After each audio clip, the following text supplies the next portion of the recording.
যদি ভারতের শক্তি থাকে তুমি চীনের দিকে একটা গুলি ছোড়ো, পাকিস্তানের জনগণ মারা দরকার নাই, পারলে সেদিকে গুলি ছোড়ো।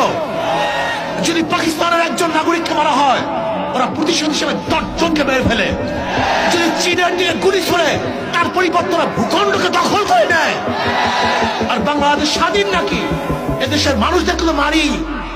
আর এখন বিজিবি সদস্যকে মেরেছে। বিজিবি সদস্যরা কোথায়? হ্যাঁ, ওরা কোথায়?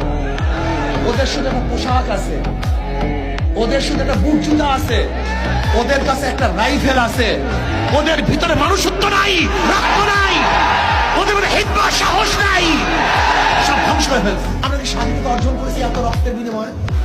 আমরা কি স্বাধীনতা অর্জন করেছিলাম দিল্লির গোলামি করার জন্য, ওদের পাও চাটার জন্য, ওদের প্রেসক্রিপশন বাস্তবায়ন করার জন্য? লজ্জা লাগে না?